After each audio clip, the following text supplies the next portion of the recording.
जहां पर मैंने समाप्त किया था, आज का पार्ट 2 बिल्कुल वही से शुरू कर रहा हूं। मैं योगी सी प्रकाश नाथ माई तंत्रो ब्लॉग यूट्यूब चैनल पर मेरे सभी दर्शकों का फिर से एक बार स्वागत करता हूं। प्रिय दर्शक, पिछला जो वीडियो डाला था उस वीडियो में मैं आज जब वीडियो बना रहा हूं तब 1000 व्यूअर्स ने वीडियो देख लिया। ड्यूरेशन टाइम 2.10, बहुत बढ़िया ड्यूरेशन टाइम वीडियो था, 16 मिनट शायद, और ड्यूरेशन टाइम है 2 मिनट 10 सेकेंड। तो इसके लिए सभी का हार्दिक अभिनंदन करता हूं। ठीक है, जो उद्देश्य लेकर वीडियो बना रहा हो उसमें से 1000 में से अगर 10 लोग भी उद्देश्य को समझ जाए तो 10 लोगों से और 10 से और 10 लोग समझ जाएगा। चलिए फिर आज का कंटेंट शुरू करता हूं। जय श्री राम। विषय महामुनि वशिष्ठ के पत्नी का नाम अरुंधति। अभी और एक महर्षि के पत्नी का नाम मैं बोल रहा हूं। ये सभी महर्षियों के वंशजों का नाम, पत्नी का नाम मैं अपने बेटी को सिखा रहा हूं। ठीक है, तो अभी महर्षि विश्वामित्र जो दूसरा स्वर्ग बनाने के लिए जा रहे थे, उनके पत्नी का नाम मेनका। बाबू ठीक? उनका एक पुत्री था, उनका नाम है शकुंतला, जिनका वर्ण नाम महाभारत में दिखता है। महर्षि अत्रि और अनसुईया के पुत्र का नाम है दुर्वासा। महर्षि दुर्वासा के पत्नी का नाम है कदली। बाबू ठीक? महर्षि गौतम के पत्नी का नाम है कि बाबा अहिल्या माता। और महर्षि वेदव्यास के 2 पत्नियां थे, एक का नाम आरुणि और एक का नाम 2 पत्नी हुए। तो भारत सनातन हिंदू धर्म के कुछ प्रमुख, कुछ विशेष ऋषि महर्षियों के पत्नी का नाम मैं बताया। तो जो विषय सन्यास, वो भी सन्यासी जीवन यापन करते थे, वो भी अपने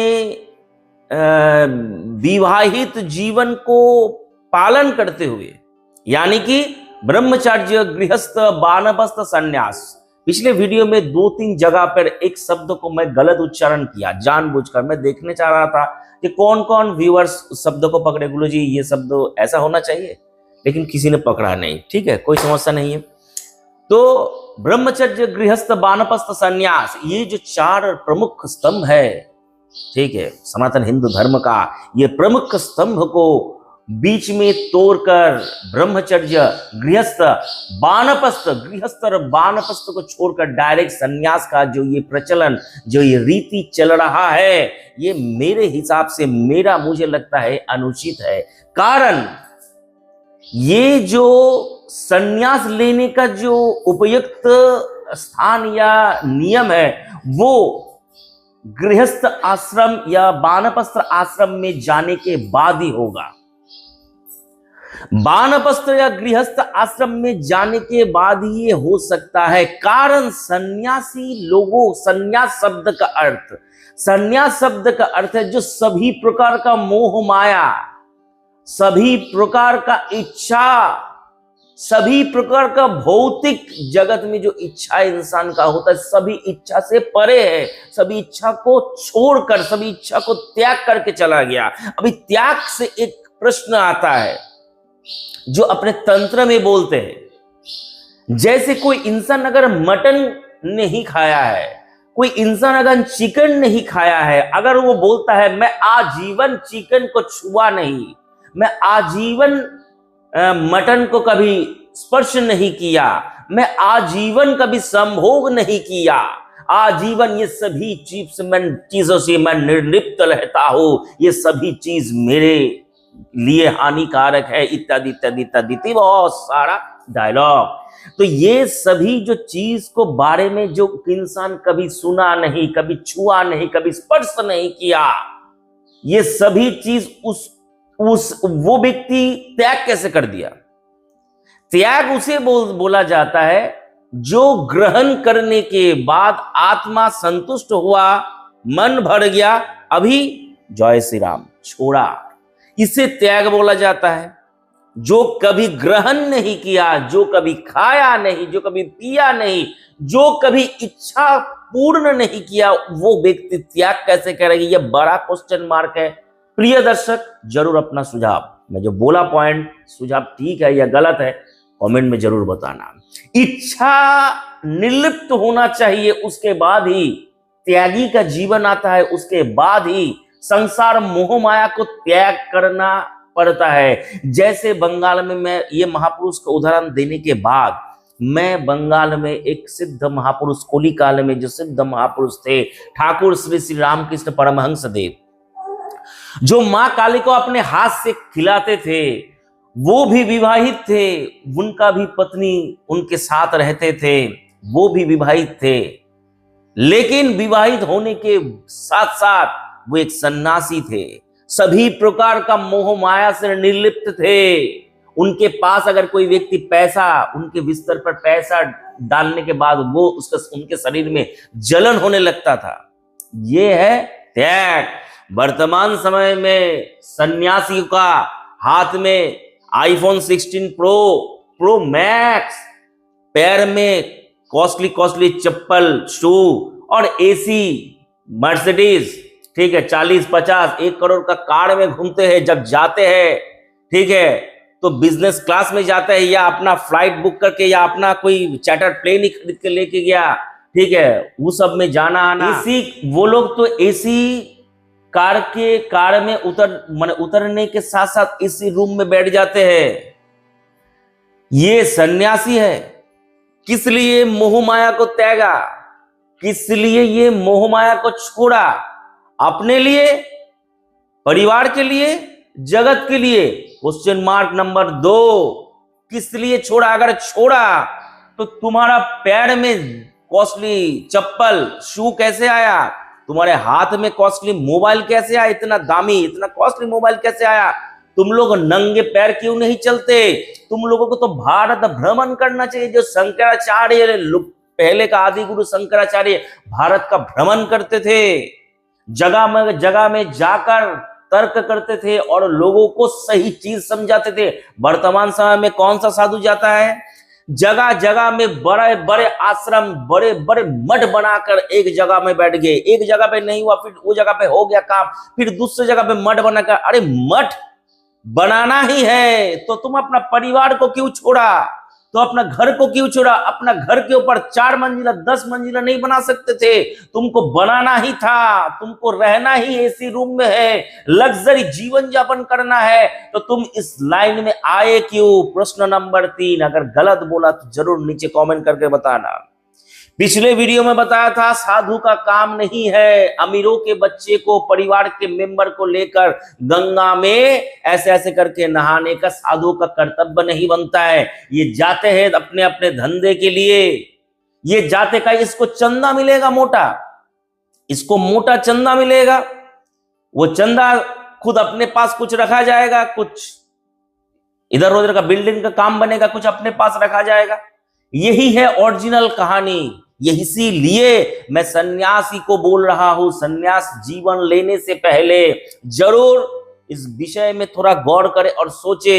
ये त्याग मन से होना चाहिए, तन से नहीं। मैं कपड़ा छोड़कर नंगा होकर घूम रहा हूं, किसी को देखकर सीधा हो जाए तो त्याग नहीं कहा जाता है। ठाकुर श्री रामकृष्ण बोले थे, रोमोन यानी कि सेक्स कई प्रकार के होते हैं, सेक्स कई प्रकार के होते हैं। किसी का बारे में सोचना भी एक प्रकार का सेक्स है। क्या वो साधु महात्मा अपने दिल पर भगवान श्री राम को स्मरण करके ये बोल सकता है, मैं कभी भी किसी स्त्री के ऊपर आकर्षित नहीं हुआ?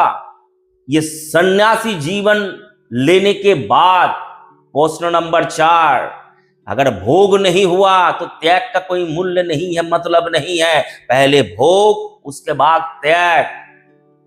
यही है अपने सनातन हिंदू धर्म का नियम, मुझे तो ऐसा लगा, ठीक है। और बाकी आगे आगे मेरे चैनल के दर्शकों को क्या लगता है वो अपना अपना सुझाव नीचे कमेंट करके दे सकते हैं। वीडियो बनाने का इच्छा लगता है बड़ा और थोड़ा बहुत चर्चा भी करता हो वीडियो में, लेकिन वीडियो सुनने के लिए बहुत कम लोग। ठाकुर श्री रामकृष्ण बोले थे अपने कथामृतों में, लज्जा घृणा भय तीन थकते ही नय, यानी कि लज्जा घृणा और भय ये तीनों को ही त्यागो, तीनों को ही त्यागो। उनके पत्नी बोल रहे हैं लज्जा घृणा भय तीन थकते ही है, यानी कि लज्जा घृणा और भय ये तीनों अगर अपने अंदर है तभी हो सकता है, यानी कि पहले त्याग भोग उसके बाद त्याग। ये हर समय मेरे चैनल के प्रिय दर्शक दिमाग में रखना, त्याग बोलने से त्याग नहीं होता, अंतर से त्याग होना जरूरी है, अंतर से। इसीलिए तंत्रों में पंचमकार का साधना दिया गया है, यानी कि एक इंसान के जीवन में ये 5 वस्तुओं का बहुत ज्यादा जरूरी है। या 5 वस्तु में इंसान हर समय आकर्षित होता है, ये भी मान सकते हो। 5 वस्तु में हर समय इंसान आकर्षित होता है, इसीलिए तंत्र में बोला जा रहा है देवी को भोग लगाते हैं, लाखों 56 भोग देवता को लगाते हैं। पंडित के मन में अगर कोई बड़ा सा रसगुल्ला देखकर लोभ आ गया तो देवता क्या उस भोग को ग्रहण करेगा? इसीलिए तंत्र में बोल रहे हैं जब भी पूजा करने के लिए जाओ भरपूर खाना खा के जाओ, पेट भर के खाना खा के जाओ, ताकि तुम्हारा उतना भोग देखकर तुम्हारे मन में लालसा ना आए कब मैं पूजा को समाप्त करूं और कब मुझे बढ़िया लजीज खाना खाने के लिए मिलेगा। बाकी लोग बोलते हैं मैं सुबह से उपवास करके मैं भगवान का पूजा कर रहा हूं, सुबह से उपवास करके भगवान का पूजा करते हुए व्यक्ति के सामने बढ़िया से बढ़िया अगर खाना उसके सामने रखा जाए तो क्या वो व्यक्ति उस खाने को देखकर उसको लोभ उत्पन्न होगा या नहीं? प्रश्न नंबर 4 ये है सोचने का बात। न्यूटन सोचा था एप्पल गिरने के बाद ऊपर क्यों नहीं गया, इसलिए न्यूटन बना। इसलिए सोचना जरूरी है। जो ये तथाकथित पोंगा पंडित जो समझाते हैं ये गलत है। और शिवरात्रि का डांस वाला वीडियो मेरा पहले से है माई तंत्र ब्लॉग पर, ठीक है ना। आज तो बाबा लोग डांस करेगा, ठीक है। बाबा का डांस माने बाबा एक प्रकार का डांसर है। बाबा का डांस देखने के लिए महाशिवरात्रि के महापर्व पे कुछ मूर्ख लोग टिकट लेकर जाते हैं बाबा का डांस देखने के लिए। अपने घर में बैठकर पागलो मंत्र का जाप करो। समझ में आया? अगर मैं ये ताली दे इसलिए समझो, अपने घर में बैठकर भोलेनाथ का ध्यान लगाओ, जाप करो, व्रत का पालन करो, यही है महाशिवरात्रि। बाबा का डांस देखकर कोई फायदा नहीं। बाबा डांस के करने के बाद कमा रहा है, तुम डांस देखकर पैसा लुटा रहे हो, यही है लॉजिक। दर्शकों को कैसा लगा? और पॉडकास्ट को लेकर जल्दी ही एक वीडियो बनाऊंगा जो पॉडकास्ट क्या है, पॉडकास्ट क्या चल रहा है, पॉडकास्ट का क्या नियम है, ठीक है। काफी सारे पॉडकास्ट वाले लोग भी मेरे साथ संपर्क करते हैं, कहानी क्या है इसके पीछे, नेक्स्ट वीडियो में आएगा पॉडकास्ट वाला वीडियो। आज का वीडियो पसंद आए लाइक शेयर सब्सक्राइब जरूर करें, और शेयर करने से मेरा ये सोच विचार और 10 लोगों तक पहुंचे, और मेरा सोच से अगर मेरे चैनल के प्रिय दर्शक सहमत है तो ये सोच और 10 लोगों तक पहुंचाए, ताकि इन लोगों का कारोबार बंद हो, गुमराह करने का कारोबार बंद हो। जो पॉइंट मैं भूल गया था वो पॉइंट है ये, बोल रहे हैं सत्यम शिवम सुंदरम। सत्यम यानी कि श्री कृष्ण नारायण, शिव यानी को सबसे सुंदर है वो भी नारायण, सुंदर यानी वो सबसे सुंदर है वो भी नारायण। ये एक महापुरुष इस्कॉन वाले व्यक्ति का बात है, ठीक है। दूसरे तथाकथित बाबा आ गया, कथावाचक बाबा, कथा बेचने वाले, वो बोल रहे हैं सत्यम शिवम सुंदरम। ठीक है, वो गाना गा दिया लता मंगेशकर का, यानी कि सत्यम शिव सुंदर, माने शिव है सत्य, सुंदर, और ठीक है ये उसका डेफिनेशन है, सत्यम शिवम सुंदरम हो गया। तीसरे कोई एक बाबा आ गया, वो भी यही टाइप का गाना गाकर बोला। तो माने सप्तम शिवम सुंदरम में किसको बोला गया? शिव है कौन? शिव शक्तिशाली है या नहीं? इसको लेकर बाबाओं में दंड छिड़ गया है, बवाल हो गया है। ठीक है, बाबा आपस में ही भिड़ गए हैं। कोई बोल रहा है विष्णु सबसे पावरफुल है, कोई बोल रहा है शिव पर। ये प्राचीन रूप से चले आ रहा है। ये जो माने ये कृष्ण के जो भक्त है, ठीक है, कृष्ण के भक्त है, या इसको क्या बोलते हैं बांग्ला में, उधर की बोले ये कंठी माला भरा पड़े उधर की बोले, उधर वैष्णव। वैष्णव लोग हर समय इस माने टाइप के सोच रखते हैं जो मेरे ही भगवान सबसे ज्यादा पावरफुल है, मेरे ही भगवान सबसे ज्यादा शक्तिशाली है। ये हर समय उन लोगों का सोच है। मैं पुराने जमाने से मैं ये देख रहा हूँ, किताबों में भी यही मिलता है, ठाकुर रामकृष्ण का समय भी यही चलता था। तो ये लोगों का सोच है। तंत्र ही एकमात्र ऐसा जगह है जिसमें कभी भी बोला नहीं गया मेरा माँ काली सबसे पावरफुल है, मेरा त्रिपुरा सुंदरी सबसे पावरफुल है, मेरा ही बगलामुखी सबसे पावरफुल है। बगलामुखी के पॉइंट से मेरा एक दिमाग में एक पॉइंट आया, ये वीडियो मैं डालने जा रहा हूँ। मेरे चैनल के प्रिय दर्शक जरूर एक बार मुझे याद दिलाना, व्हाट्सएप पे या कमेंट करके याद दिलाना। बगलामुखी साधना को लेकर काफी ज्यादा बांग्ला में जिसको भोंडामी बोलते हैं, काफी ज्यादा भोंडामी, काफी ज्यादा गलत चीज चल रहा है बगलामुखी साधना को लेकर। बगलामुखी साधना का अधिकारी एक्चुअल में है कौन, इसके विषय में भी एक वीडियो टचेस ऑफ नेचर पर आएगा। टचेस ऑफ नेचर पर साधना रिलेटेड वीडियो आता है। तंत्र गुरु पर आता है सिर्फ वशीकरण ही वशीकरण, और इस पे आता है मेरे प्रिय दर्शकों के लिए तंत्र गुरु का सीधा संवाद। आशा करता हूं समझ में आया, नहीं आया दोबारा वीडियो को देखे और मेरे चैनल के साथ बने रहिए। हरिओम तत्सत।